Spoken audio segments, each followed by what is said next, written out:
Olá, olá, sejam todos muito bem-vindos a mais um programa Ruby Talk, onde eu trago um conteúdo verdadeiro de qualidade nos estúdios mais famosos do Brasil aqui na Rubinella. E eu trago uma convidada para provar que esse mundo não é do glamour, uma professora de MBA de empreendedorismo. Ela é mãe, filha, amiga, faz mapa astral, 1001 utilidades, quase um bombril. Evelyn Rosenbaum! Gente, boa noite. Pode dar boa noite. Pode dar boa noite. Então vamos lá, boa noite. Eu queria inicialmente agradecer muito ao pessoal da Rubinella, a oportunidade, ao convite do Renato, que é um querido, de poder estar participando aqui, de poder estar conversando e estar participando dessa empreitada da Rubinella, que eu achei maravilhosa. Eve, posso te chamar assim? Como você quiser. Quem é a Evelyn Rosenbaum? Evelyn Rosenbaum. Olha, eu falo, pode ser uma marca, pode ser só eu. Comecei há muito tempo, e já que eu estou falando em empreendedorismo, eu acho que desde o começo, porque aí comecei fui fazer enfermagem, não era bem isso, aí eu fui psicóloga, e mesmo assim, entrando em psicologia, não era bem isso, então vamos usar a psicologia como em marketing, entendimento do consumidor, entendimento da inteligência, o que está por detrás do consumo. Então, quer dizer, a Evelyn é algo que vai mudando, como o mundo vai mudando. Então, se você perguntar quem eu sou tudo isso. Darwin fala que só os adaptáveis sobreviverão. E você segue à risca o que Darwin colocava no nosso mantra. E, se possível, entre os primeiros. Sabe aqueles que vai lançar uma coisa, eu já tô lá para testar. Porque eu acho que tem que ser assim. Então, os early adopters, que eles chamam, os primeiros que vão ganhar, sou eu. Os primeiros a quebrarem a cara, inclusive, a remontar, a recomeçar, a empreender, a fazer tudo. Quando acontecer, aos 10, aos 20, aos 50, aos 60, aos 70. Evelyn, você tem um conhecimento muito grande nessa parte de gestão, de dar aula, você tem muitos processos. E eu ouço com frequência a palavra inteligência de mercado. Eu queria entender o que é inteligência de mercado. A inteligência de mercado, Renato, na realidade é o entendimento da dinâmica de como funcionam as coisas. Então não adianta, às vezes, você ter um monte de conhecimento, que você traz livros. Você precisa ter o conhecimento que vem também da sensibilidade, você olhar, você entender. Por exemplo, antigamente, se a gente falar assim de quem que eram as concorrentes das grandes empresas as aerolíneas, empresas de aviação. De aviação, de forma geral. Então, aí você tinha as concorrentes, as maiores, até chegou o advento da gente fazer videoconferências. Muitas empresas sentiram muito, grandes empresas, pega American Airlines, não importa o nome, Gol, porque o que acontece? Com esse advento, as grandes empresas pararam de mandar os altos executivos viajarem. Por quê? Porque eles do próprio escritório, eles conseguiam fazer reuniões. Não precisava mais ficar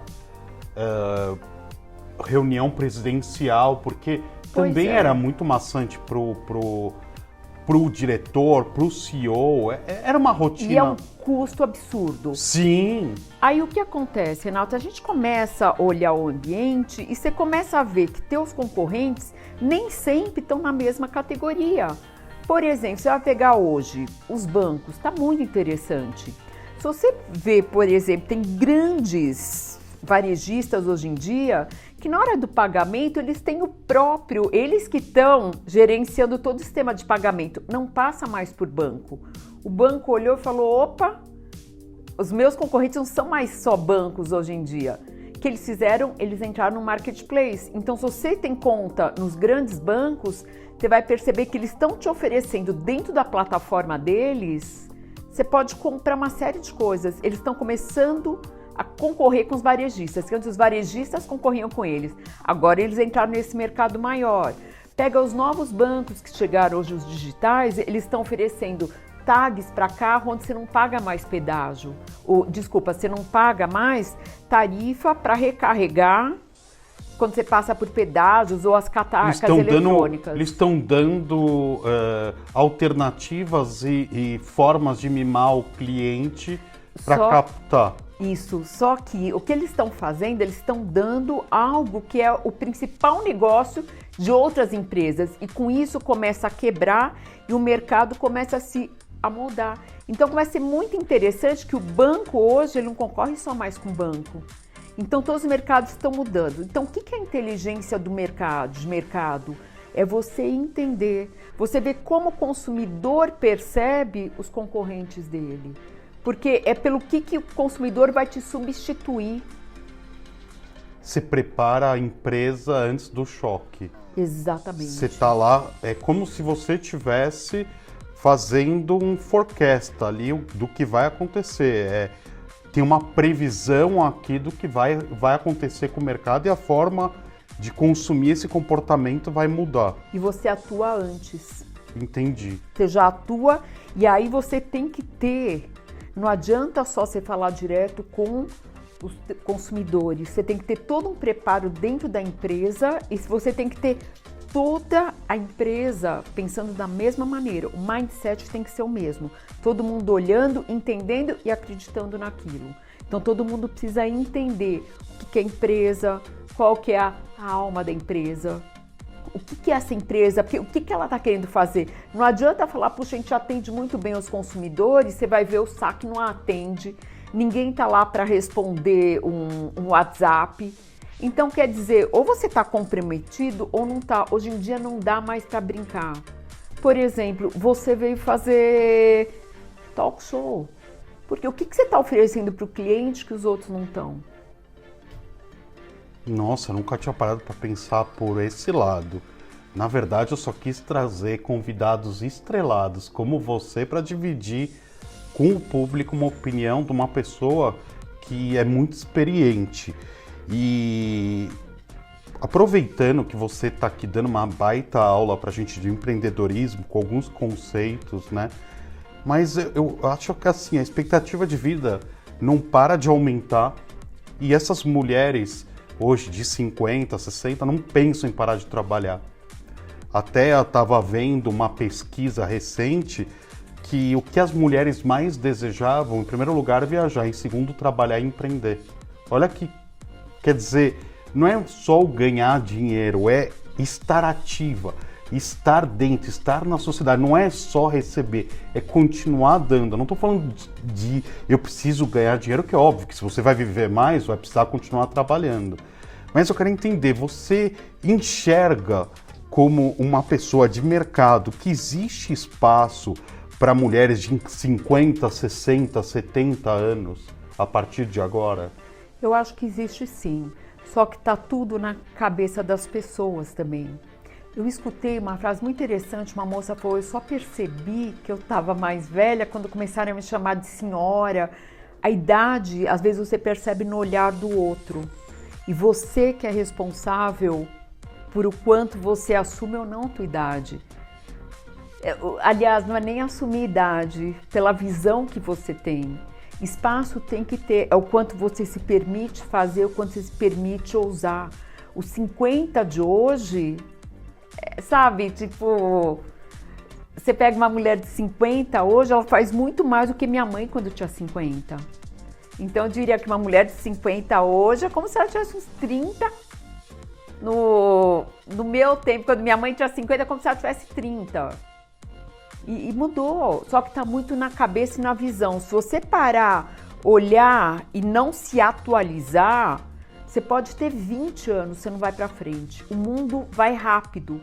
Você precisa ser rápido, não no sentido de sair correndo, mas de se atualizar. Se quer contribuir, você tem que ter uma causa para contribuir. Pode ser para contribuir a causa, é eu ganhar mais dinheiro para viajar, é eu ajudar a criança, o que seja. Eu encontrei uma causa depois dos meus 50. Eu dou mentoria. Você... Custo zero. Custo zero? Custo zero. Já sou seu primeiro aluno. O primeiro já foi, a gente pode abrir aqui uma cadernetinha e ir, mas quer dizer, a gente precisa encontrar propósito, isso pra gente continuar vivo. Agora, tem gente de 20 que não faz nada, em sentido de empreender a sua própria vida. Você é responsável pela sua vida. Se você tem 20, 30, 70, 80, a idade que você quiser, você é responsável pelo teu empreendedorismo no mundo, por deixar a sua marca. A idade é detalhe, de verdade. Eu acredito que as mulheres têm muita experiência, as mulheres de 50, além de teoria, elas foram acostumadas a pôr a mão na massa. A questão toda é, tudo bem, tem espaço para essas pessoas, mas você acredita que o mundo ele tá realmente mais inclusivo? Tá. De forma geral, com pessoas diferentes por raça ou por algum tipo de deficiência.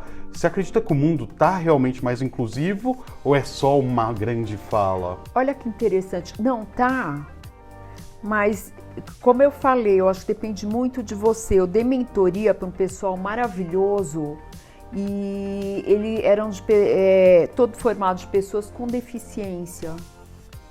Você não vê a deficiência das pessoas, porque o projeto deles era tão bom que era um detalhe eles terem deficiência. Então, de novo, eu continuo com a minha exposição. Acho que é como você se põe no mundo.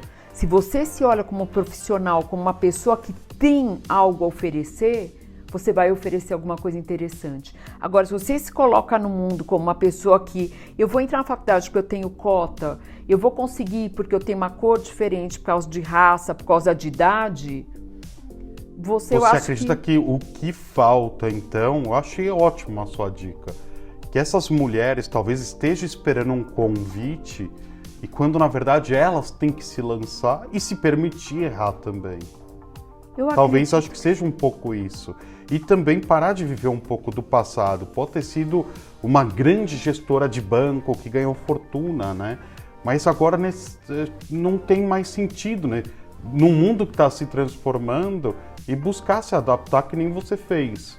E acho lindo que você pegou essa mentoria como uma causa, uma bandeira. E abriram muitas portas também para você. Então você dar e não esperar receber é muito legal. Deixa eu fazer uma pergunta um pouco diferente. Eu sei que você mexe muito com startup. Não é um mundo que eu conheço bem. Eu sei que tem muita grana envolvida.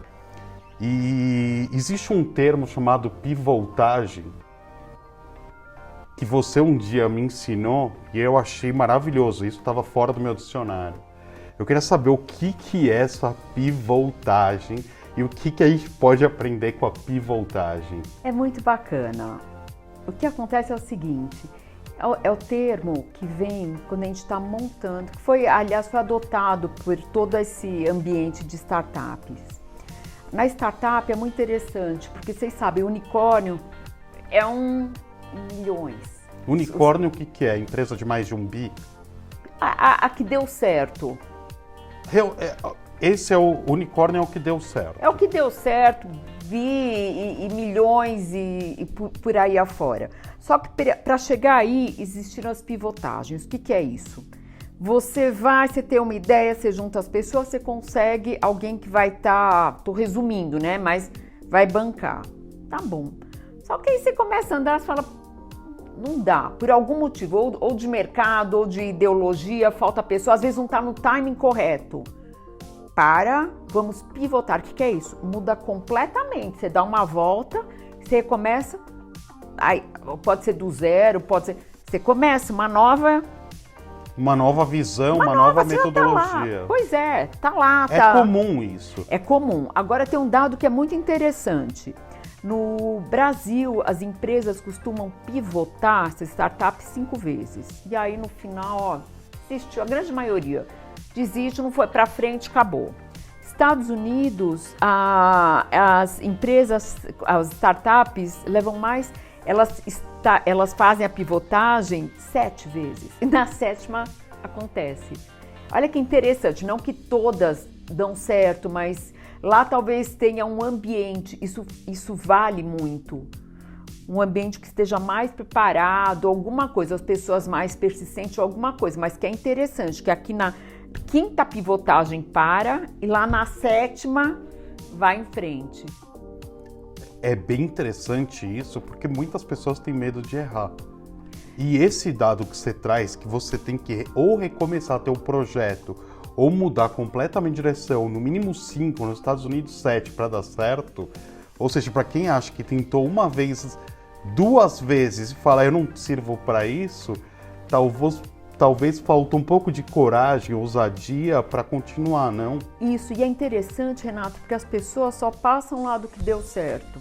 Eu fiz, eu consegui, eu estou empreendendo, eu vou abrir startup, é muito fácil, é muito bacana. Agora, assim, lidar com fracasso, ninguém consegue direito. E o fracasso existe, não existem empresas que conseguiram, que lançaram, ninguém foi dessa maneira. O próprio Steve Jobs, quantas vezes não precisou voltar? Às vezes está o produto certo, o local certo, o timing não está certo, ele foi lançado quando as pessoas ainda não conseguem lidar com aquilo, o ambiente mundial ainda não é aquele. Então, assim, existe. Gente, se não existisse o fracasso, a gente não ia estar onde a gente está hoje. Agora, o fracasso não tem que olhar como uma coisa, uma derrota. É você pegar e é isso que deve te motivar, porque é com os nossos erros que a gente acaba acertando depois. Para você fazer uma peça, quantas vezes muda, acerta aqui, acerta ali, ou até às vezes no final vocês estão com um desenho que pareceu maravilhoso para vocês, e vocês falam, no gente, nosso essa mundo peça... é bem comum isso, de você tem que arrumar modelagem, depois tem que refazer de novo. Tem vezes que chega a demorar até 5 vezes mesmo, que nem você está falando. Não é tão comum, mas se é uma modelagem muito nova, uma coisa que a gente nunca fez, então vai encontrar mais dificuldade mesmo. E é o que vai, a startup é uma coisa nova, é uma coisa onde entram pessoas que vieram de locais com experiências diferentes para montar uma coisa em como uma coisa nova. Como numa primeira tentativa vai dar certo? E a startup, ela muda completamente o modo. Eu vim da escola tradicional de pesquisa de mercado, eu trabalhava em grandes multinacionais. Então, quer dizer, eu venho com uma metodologia, eu trago toda uma bagagem muito rígida. Hoje em dia, o teste numa startup, teste AB, é muito mais sucinto, é diferente. E por isso também, eu precisei também dar uma pivotada. E eu mudei, abri uma outra empresa, hoje totalmente digital, para cuidar de empresas digitais, ou empresas que estão indo para o que precisaram ir. Com a pandemia, todo mundo precisou ir. Quer dizer, você não falou, eu sou assim, eu faço isso. Você foi se adaptando. Eu abri o olho, eu falei, quer saber? Eu preciso sobreviver, eu preciso montar coisas, eu preciso viajar, que eu amo. Então, vamos ser digital. Eu preciso acompanhar o mundo, gente, não adianta, quem para, morre. Ô, Evelyn, o que você acha? Que conselho, além de persistir, ter coragem, que você já falou, que a gente está num momento que muitas pessoas querem empreender, querem ter seu próprio negócio, querem ter um negócio próprio para falar que é seu. Às vezes é uma consultoria, mas ela por ela mesma. Eu queria, você que trabalha nesse mundo do empreendedorismo, uma mensagem para esses empreendedores, nesse momento que a gente está um pouquinho mais fragilizado, e que conselho você dá para esse empreendedor? Gente, conselho para empreendedor, para empreender, para viver, é um só, não tem medo de errar, faz o que você acredita, seja você, os outros são os outros, o que te interessa, eu acho que tem que estar focado, muita honestidade, você tem que ter muitos valores, você tem que ter coragem, o resto acontece. O papo tá maravilhoso. Eu ia fazer um bate-bola, mas eu gostei tanto de fazer uma mensagem para os 10 anos que eu quero finalizar esse vídeo com uma mensagem, não para ninguém, para ninguém. Eu quero que você daqui 10 anos veja esse vídeo e eu quero que você fale com você mesma daqui 10 anos. O que você quer saber, o que você quer ouvir, o que você quer lembrar. Por favor, câmeras para a Evelyn. E eu que achei que eu nunca ia tirar a máscara da pandemia, Passaram 10 anos, eu consegui empreender muito mais do que eu já tinha empreendido até hoje. Vi que eu tenho os próximos 10, 20 anos muito mais coisa para empreender. Continuo viajando, continuo acreditando e só por causa disso eu tô aqui, depois de 10 anos. Com vocês foi mais um maravilhoso Ruby Talk, em que eu trago uma digníssima professora que divide a sua opinião, a sua vivência, a sua bagagem. Professora, daqui a pouco você vai dar aula de japonês. Eu acho que daqui 10 anos você vai ter falado, fui pro Japão, fui morar lá, conheci um rapaz e quero saber daqui 10 anos desse vídeo o que vai acontecer. Obrigado, gente, por acompanhar mais esse Ruby Talk. E o meu diretor tá falando, galera, segue aí, compartilha com o vizinho, o primo, fala pro porteiro só conectar, só para ele ficar feliz, para ver que esse conteúdo é de qualidade. Um beijo, até o próximo. Tchau!